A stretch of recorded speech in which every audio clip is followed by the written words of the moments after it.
Diana, I say this was a nice time looking back on our future memories from that college together.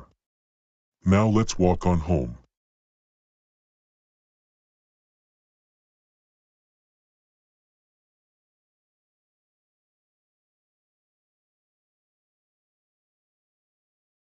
Diana, there's a woman on that bench crying like her favorite ice cream bar was taken from her. I'm gonna comfort her. What's wrong, young lady? I feel that you've been through a lot lately. What happened to you if you like to tell me? Oh, hey there. I have just been through the most traumatic event of my life. Tell us, whoever is doing this to you will one day live to regret their actions. The man who abused me and almost left me to die was someone named Alan Flores, who tried to force me to do unspeakable things for him, like being his servant, and if I refused, he would touch me where I don't like to be by assaulting me.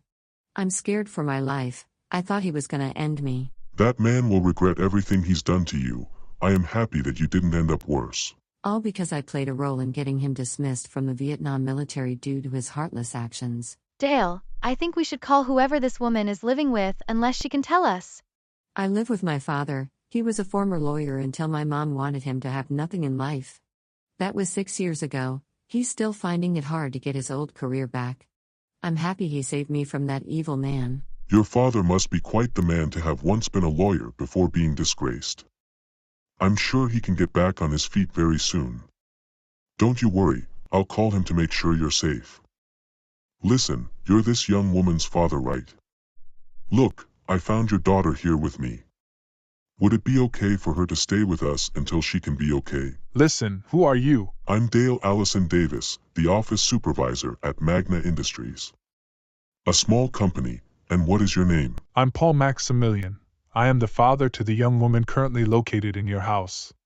How do I know this?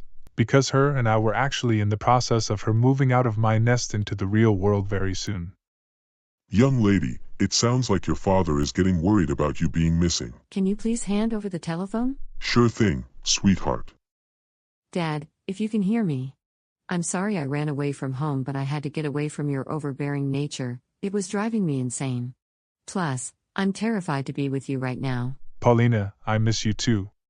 I am so happy to hear that you're still alive and well after what you have been through. Normally, I would say please come home now, but I'm making an exception on this one. I'm sure these two strangers would be nicer to you than I ever was the last 3 years I took care of you. Paulina, I'll be sure to gather all your stuff and put it into wherever you live now. You will always be my daughter. You're 20 years old, so you get to make your choices, but please choose wisely. I love you, Paulina. I love you too, Dad. I hope to see each other again when the time comes. It's okay, lady. You're safe just as long as that horrible military man doesn't close. I know your father let you move in with us, just as long as we treat you with kindness. I know you were a stranger to us, but now after getting to know you, I just want to know one thing. What is your name? My name is Paulina West, a very young stock car racing driver, college student at Victory City College, being about to graduate in 1964. I am only 20 years old, like my father said. I just want you two to help me get into the process of becoming an independent adult. Of course, Paulina. Diana and I will see you as a great friend to us. Come on. Let's go meet Lala.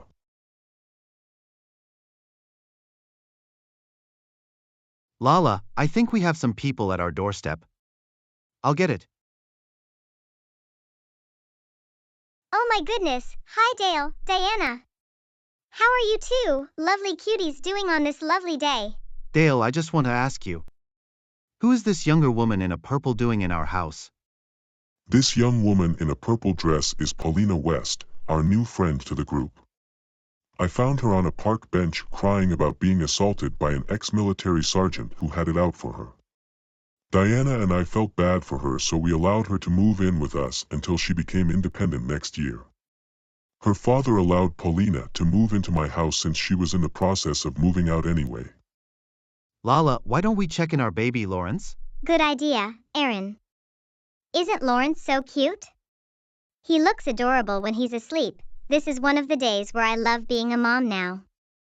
I love being a father to an infant son. One day he will be an amazing kid in school. That baby looks like the cutest thing I have ever seen. I just hope our first kid Gregory is alright with my wife's sisters. Dale, that is one of the sweetest things you've said to my kid. I'm so happy that you're my best friend in life. You're like the sweetest human being I have ever met. I'm so glad that you are my friend, Dale.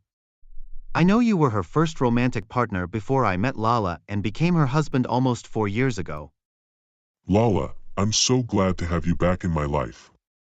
These few years we had to spend away from each other since you were focused on your relationship with Aaron, also getting your current job as a preschool teacher to nurture them in protecting them. I'm also happy that we have more time for each other since I was promoted at my job at my office. Dale, the minute I laid eyes onto you once again over a year ago when I first got my job, we knew it was like visiting someone I deeply care about. You're like the guy who's been kind to my whole family and cares about them. The way I see you is that you are kind, compassionate, loving, and someone who stands up for what's right in this world. As much as I love my current husband, Aaron, you never forget your first love, which was you, Dale. I love you, buddy. Let's go, Lala, to relieve our past memories from when we were a couple. Can you spare us some alone time, Aaron? Thank you, sweetheart. It's nice to see my wife be with the one who she loved before me goes out together like old times. Normally, I would be angry but not in this case. Alright, Paulina and Diana, good night to both of you. Good night, Aaron. Have a great sleep. Good night, Aaron. Sweet dreams. I best be heading off to bed now. Good night, you two. I think it's time to head home, Paulina. That was a great day to spend with a new friend like you, and some old ones like Lala and Aaron. Lala, do you remember the times where we used to date together? We used to gaze at the night sky looking at stars every chance we got. Yes, Dale. I remember you and I used to kiss under the night sky before we broke up, but I'm so happy that you're my friend again. But you're the one that introduced me to my current husband, Aaron. You're like the angel to my darkening world, telling me to keep going in life because it can get better. No one has made a more positive impact on my life than you, Dale. The one that I loved first as a person back over a decade ago. I owe you my life. And nobody has made a positive life impact more than you have, Lala. Before I met you 13 years ago for the first time, I was a lonely kid who only had a few friends, but almost none of them stuck by me when my life changed. But you're the only person in my school life that really stuck by me through my toughest life transitions, like finding a job or arranging my wedding with Diana. I'm so happy that you stood by me through all that. My life wouldn't be the same without Lala. Ah, Dale. You are so sweet. I'm happy to have you in my life. Now let's kiss like old times.